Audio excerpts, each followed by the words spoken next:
Major support for these programs is provided by Bank of America, Merrill Lynch, and Perfect Building Maintenance, New York Community Bank, All Nation Renovation, Kilroy Architectural Windows, New York's Window Company, Greenberg Traurig, LLP, M&T Bank.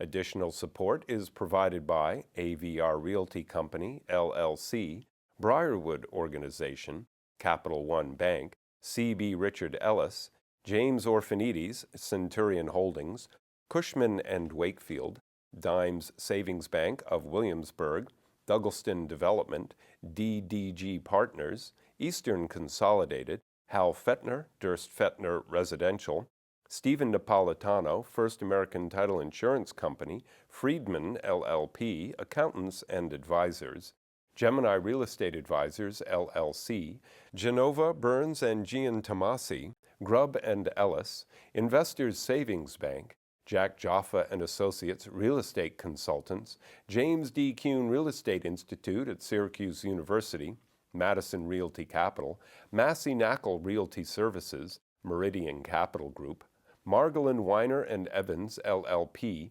Certified Public Accountants and Business Advisors, Newmark Knight Frank, RAL Development Services, The Spandrel Group, LLC, Siami Development, SJP Properties, Sterling & Sterling, Urban American, The Wickoff Group.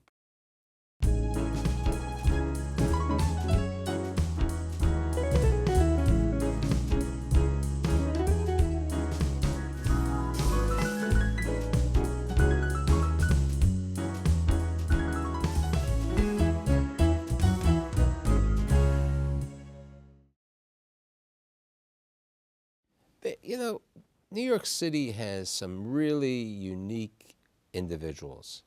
And, you know, some of them build buildings, some of them develop buildings, some of them finance buildings. I have someone who's done all of that today. And I'm very happy to have Richard Bassuk, the president and CEO of the Bassuk Organization and the president and CEO of the Singer Bassuk Organization. So, Richard, you were also born in Brooklyn. I always liked the affinity since I was born in Brooklyn. Now, but before talking about your being born, I really want to talk about the Bassuk family. Tell me about Grandpa, who came over, what, in the late 80s? He came over in the late 1890s and came over as a young boy of 12 or 13. With the shirt off his back? Just by himself with the shirt on his back. Now, where they... From Russia. From Russia. There were pogroms, and he was coming over to make his way in a new place. And he then eventually found cousins that he would live with and became a buttonhole maker, and then he became a tailor. Then he became an insurance person. Now, he was selling insurance like for the MetLife? Yes. Which were a lot of people who became very successful later. They would go to the people in the community from the Lower East Side, and they'd sell them on the debit once a week. They'd pay. Exactly. So he became and then he went into the real estate business. He started buying buildings. Now this is in the early 1900s. This is 1920 and then into 1930. So he started buying buildings. He started buying buildings, and he had many friends, and many people looked to him for advice. And so when he started buying, people came and said, "Can I participate with you?" And he went and became a real estate person. Now, we were saying that he had, your grandmother and him had what, five sons. 5 sons, and they kept trying. They wanted a daughter, right. but they so never. They had 5 sons. So Grandpa Jacob and your father's name was what? Sidney. Now your father Sidney. Now so let's talk about, because you know your father and the entire family was always community oriented, and let's talk about what happened prior to World War II. Well, my grandfather had a real feel for wanting to make a contribution in this country and to give back for some of the things that he had been given. So he was involved in many charities. But as war broke out in Europe, and as the Jewish community there was challenged and put under terrible pressure, he started looking for a way to bring families to the United States. But in those days, you couldn't bring a family here unless you have a job for them and a place for them to live and furniture for them. And so So let's tell that story, because it's a fantastic story. well, my grandfather and uncle got together, and my grandfather gave people coming over a place to live, and and my uncle, who owned a chain of furniture Which was not stores. a Bassuk. No, he was a Lewinter. He was a Lewinter. He was a Lewinter. He provided jobs in his stores and furniture, and together they brought over and saved over 100 families. And it's something that I'm so proud of, and something That's why I wanted to make sure that I tell. But, you know, and before we get to your life, your family was originally in Brooklyn. Yes. And there were a number of families who helped out. And it was 85 years ago that they helped out a hospital, which at that time was called the Hebrew Home for the Incurable. Yes, yes. My grandfather was one of the founding, one of the founders of that hospital, and Kingsbrook, which is the name today, just celebrated its 85th anniversary, and they honored our family and the family of some of the other founders. And the interesting thing about Kingsbrook is that Kingsbrook is the place where they found they discovered the Tay-Sachs. Yes. You know, which Yes. is one of the 16 Jewish genetic diseases. So now, your dad, your father, he went to college, right? Your father went to My college. father went to college. He became a certified public accountant. He wasn't in the business. Well, he took care of the books of the business, and to that extent he was. But my grandfather's other sons, he had 3 sons in the business and 2 sons who were not in the business. So now your parents moved to Great Neck. You grew up in Great Neck. And how did you decide that you wanted to go to Wharton?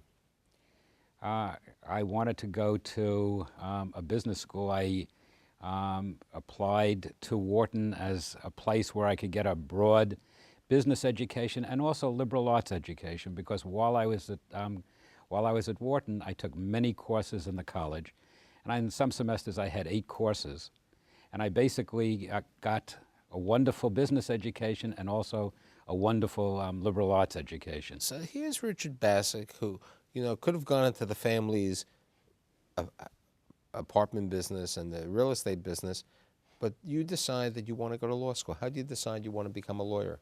Well, after I was at Wharton, it became evident to me, and I majored in accounting, it became evident to me I didn't want to be in the accounting field. And it seemed that and law seemed to have a real attraction. I like the discipline of it. I like the ethical side of it, and so I thought it would be a terrific way of going forward. And I wasn't sure what I wanted to do, but I thought I would build a business base and at the same time see whether there were ancillary areas that I could look at as well. So you leave Wharton, you get accepted to Harvard, you go to Harvard Law School, and while you're at Harvard Law School, you get one of the summer internships to work for one of these, what we'll call a white collar, a white shoe firm, not a white collar firm, Carter, Ledger, and Milburn. Yes, it was Established. It was Franklin Roosevelt's law firm. And what happened there? Now, during college, is that when you got involved with a broker dealership? Yes, I started, while I was at college, to augment my income, I started selling mutual funds. And then it seemed to me I would be well served by, instead of selling for someone else, starting my own company, which I did. I recruited people who were at Wharton with me as salesmen part-time, and I continued that when I went to Harvard. And I built it up. When I graduated from Harvard, we had a very good business, and we had a very substantial cadre of part-time people who were selling funds, and it was a great business for me. Let's talk about Carter Ledger. What happened there? You were telling me an interesting story. You were in the second year? Well, I came in the summer of my second year. They had second-year interns, and I started there, and they asked me to come back. I told them I would only want to come back if I could practice tax law. And that was completely different from the regime, because you had a rotation. Right, you had to go through all the other departments. You had to go through all the other departments. And they said, we'll make an exception, and I was hired. And you continued, and you went to work for them after you graduated. I continued. When I graduated, I went to work for them. I continued to run my broker dealership, which they knew I was involved in when I was hired initially. And about 2 years later,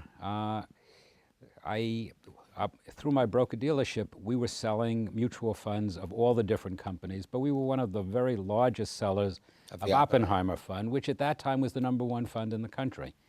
And two of the principals of Oppenheimer came to me and said, we want to start a management company for a new fund, new set of funds.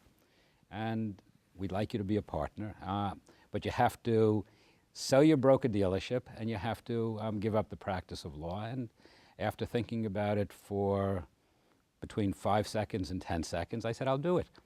So you go into the partnership with these two other gentlemen, and you stay in that business for how long? From 67 until 72 into 73. And what happens then? At that point, we sold the business to Neuberger Berman, and I decided I wanted to go out of the mutual fund business into the real estate business. And so I made acquaintance, and I don't at this point even remember how it came about, with the people at Starrett Housing. Now, Starrett at that time, Starrett Housing was started, I think, in 1921, originally from Chicago. They came here. Starrett was in the housing business, and you get involved with Starrett, and your first job is working as the assistant to the president. Yes. In 1970. 1973, at the end of the year. And during that period of time, you then progress to become president of Starrett. Yes. And during that time, Starrett also acquires HRH Construction, which we'll get into over here. And Levitt. And Levitt & Sons. But let's get to what happens at Starrett. We're going to talk about some of the fantastic buildings. Now, when you joined Starrett, they had just been finishing Starrett City. Yes. Starrett City was a city, a true city. Yes. In the East New York part. It was like 5,000, 5,800 units. Yeah. It was a major complex. And it was partially created via the syndications of tax shelters, so investors and everyone could get a tax benefit. You go to Starrett, and something is very interesting in the Middle East. Let's talk about Iran. Well, shortly after I arrived at Starrett, the focus became, what can we do in places other than New York? Business in New York was slow at that point. And they focused on Iran through opportunities that were brought into the company. And the market study that was done that caught everyone's eye was that in Tehran, there were more registered Mercedes and BMWs. There were between 50 and 60,000 registered. This is when the Shah was there. This is when the Shah was there. And there was no housing. There was no housing of the sort that we had in New York. So that Starrett and HRH built the Trump buildings, all of Donald Trump's luxury buildings in New York. And Citicorp Center, and the AT&T building. And in earlier days, the Empire State Building. The Empire State Building. That's right. In less than a year. Yeah, they built that. In less than a year during the Depression. So it became apparent that there was a real need, but it was, Starrett hadn't done business outside the United States. And they asked me if I would be willing to go over and set up their business. We had to move over lots of American families. We had to go. You had 400 employees over there. We moved over almost 500 families to do the construction on the project. In Iran, Starrett eventually would build 14,000 units for the government and 1,600 units for our own account in wonderful, luxurious buildings. I think you remember, I think you were telling me, or I was reading, that the sales office had a Statue of Liberty? Had an Empire State Building. Empire State Building. Empire State Building, and people lined up around the block when it opened with bags of money because they didn't have a banking system of consequence in Iran. So to buy an apartment in our project, you had to put 30% down. So people came in mostly with cash. and they lined up. It was one of these great, exciting times. So what happens when there's the revolution? When the revolution came, we had finished, the buildings were cycled. There were 8 buildings. We had finished in different states. The early buildings were finished, some had people living. But as you went toward the end, they were unfinished. And we were expropriated. And our offices there were Taken over by the government. people came with guns, surrounded the offices, turned off the water, turned off the electric, marched our people down to the big hanging square in downtown Tehran at gunpoint. And unbeknownst to us, we knew we had been infiltrated earlier under the Shah's regime by the Savak. We didn't know we were infiltrated under the Islamist regime by people with sympathy to Khomeini, but we were. And these people, when our people went downtown, said, "We vouch for Starrett. We vouch for these people. They're one of the few companies that have brought technology and progress and good things to our country. They've built faster than anyone else, the British, the French, the Swedes. They're terrific. We'll vouch for them. Let them out." So our people went out. We took them to Greece and Cyprus, and then we brought them back after things quieted down. But when they took the hostages, we brought them back because we could continue to build. The government welcomed us back. So how long? When they took the hostages, I don't remember any longer, No, 6 months, 8 months. But there was a financial problem. The government owed you money. If we could have continued to build out the project, and the buyers of the project were permitted to fulfill their contracts, it would have been fine. But what happened was when the hostages were taken, we had to take all our people out, and they expropriated the project at that time. We then went to the World Court in the Netherlands, and after 8 years, got one of the largest expropriation At awards. $54 million? Yes. And you over there. But now, in that period of time, Starrett then acquired Levitt, HRH, Right. Construction, and Levitt and Sons. And some of the projects that we were talking about, I mean, Starrett and HRH were a lot of the affordable housing in New York. I mean, Roosevelt Island, that was one of the projects you were involved Yes, in. Roosevelt Island was a project that we started in the 70s and finished in 87. So there was nothing there. I mean, It was nothing. It was 1,100 units. It was a combination. It was an 80-20 project, the first 80-20 project that was done. And it was 20% Section 8 and the balance market rate. And it was a very successful project, and it took lots of ins and outs to get it to the end, but we did it. now, in addition to that, you built a lot of housing on the west side. I mean, the west side, there were numerous developments in the far west side for development. Yes. We built development projects which started out in areas that were starting to gentrify and would take years for that to occur. But at the initial time, they were Mitchell-Lama projects. They were projects for low and middle income people. But And over the years, but they were providing the affordable housing for New Yorkers. So this was very important on the residential side.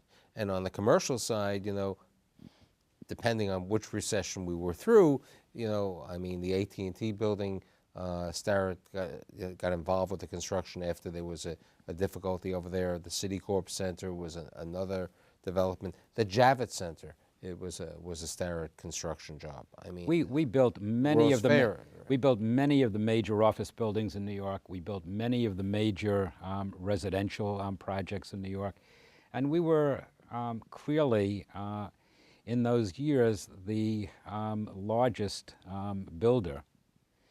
In some years, we were the largest builder in the country. So it was a combination business. We did construction, we did development. We had a management company which managed 30-some-odd thousand Grenadier units. Housing. Exactly right. You're managing that. And then also the Levitt and Sons. I mean, people Single-family remember business. Levitt's name was created when they created Levittown. Yes. And Michael, one of the things that I remember very keenly, Levitt, when we bought Levitt, it was in different markets. I consolidated it down. We were in Puerto Rico, Florida, and then eventually New York and New Jersey. When we opened in New York, I went out to the opening to get a feel of what was happening. And as you stood online and as you heard people talking about Levitt, people had owned Levitt homes going back years. There was a fondness. There was a fondness of the quality yes, of the Levitt name. It was a grandparent with a child, or the quality of the name rang a bell. It made people so. It was like the Sears, the old Sears. Everybody, absolutely. If you wanted to buy an appliance, you went to Sears. Sears always had the Sears, the Kenmore name, and Levitt continued that. So now it's the early 90s. You had accomplished a great deal. I mean, especially in the World Court and the other situation, and you decide to change careers. What you do? Well, I wanted to really run my own business. I had been involved as a principal in doing all the different aspects of real estate for years and years. And so I set up and started a company with Andy Singer called the Singer and Bassuk Organization. And at the beginning, I spent a fair amount of time advising corporations on real estate matters. And the background that I had made that very possible. And I started then doing what Andy had always done. Andy Singer and I met when I was at Starrett. He did a lot of the financing for us at Starrett, and we were very good friends. And when I left Starrett not to do a specific thing. I wanted to do my own thing, but I didn't know what my own thing was. And so he came to me and said, why don't we do some business together? You'll decide what you want to do, and you'll decide which direction to go. Now, what's very interesting, because your organization over the last 16 years has been involved with lots of development around the country, but a lot of development, especially even in Lower Manhattan. I mean, your organization has been involved a lot of work after 9/11. Let's talk about some of that. Well, after 9/11, one of the things that the city got were Liberty bonds from the federal government in order to really accelerate jumpstart the reconstruction. And that financing was available for any developer who could handle it.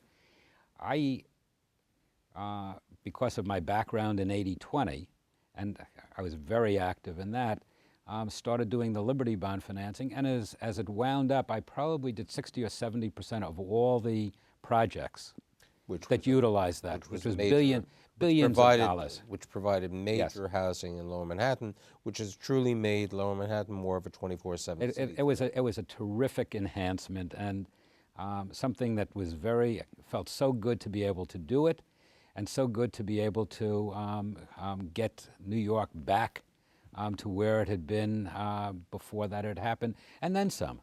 And then, another interesting project that, the gentrification of Harlem is a great example. I mean, Harlem has always been a great place, but Harlem lacked, especially in West Harlem, the shopping center. People from Harlem, in the same way that before the Bronx was gentrified, had to travel down to Manhattan. They'd go to Macy's or to Midtown because they didn't have retail. They didn't have their complex. Let's talk about Harlem, USA. Well, the Gotham organization came to me and said, we're thinking about a project there, and it's going to be difficult to finance, but we would like you to do it for us. When I dug in, I found that the median income in that market was in excess of $50,000. And it was a terrific, terrific market. We arranged the financing. We did first the construction financing, then we arranged the permanent financing eventually, and it's been a huge success and a wonderful, I'll call it amenity or institution I think for that area. But it was also creative because part of it came from the Upper Manhattan Empowerment Zone. You were able to, yes. in a manner of calling it a public-private partnership, in saying that over there in that marketplace. But you've also been heavily involved in lots of residential financing. I mean, even the gentrification right near our studio over here of 325 Fifth Avenue. Right. Right across the street from the Empire State Building. No one thought, I'm not sure what Jeff Levine calls it, maybe was it Sophie, south of Fifth Avenue. That was, where he came up with that idea. But that was an interesting thing. Well, I put that deal together with the different developers because the person who had tied it up was a developer from New Jersey, Continental Homes, and I had been representing them for a while, and they were thinking of coming into New York. I said, if you come into New York, you really have to have a New York presence, someone who knows this marketplace, and so I had put them together, Jeff and that family together. Let's talk about the community. You got involved with AIPAC a number of years ago. How did you get involved with AIPAC? I have a great love for Israel and a great concern about events as they exist in the world today. So I started, AIPAC is one of the bulwarks of the Jewish community. It basically involves going to the Congress and working and lobbying to establish a strong U.S.-Israel relationship. And so as I got into that more and more, I expanded what I was doing. Several years ago, I started the real estate division of AIPAC in New York. Which at the beginning, if we had 18 people, we had a lot. Well, in our room to start with, we probably had less than that. But at our last lunch, we had 550. So it's been a love, and it's been successful, and I'm delighted at being able to just help that as it goes along. Let's talk about, you have 2 sons, right? Yes. You have a wife of how many, 47? Yeah, we will celebrate our 47th. Your wife's name is? Eslin. Eslin. A wonderful, wonderful woman. My oldest son, Jonathan.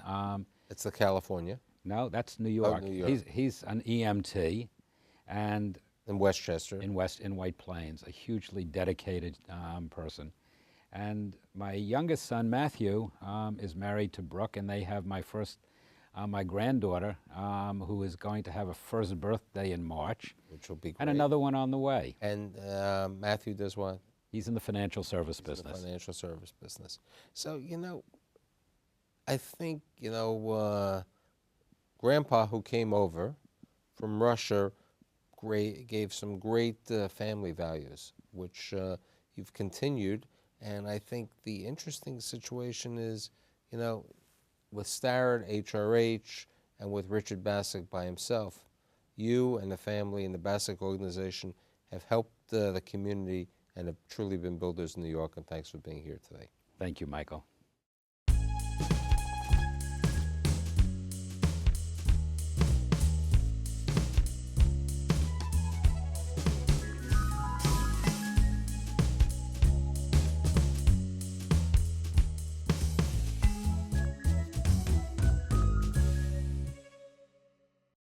Major support for these programs is provided by Bank of America, Merrill Lynch, and Perfect Building Maintenance, New York Community Bank, All Nation Renovation, Kilroy Architectural Windows, New York's Window Company, Greenberg Traurig, LLP, M&T Bank.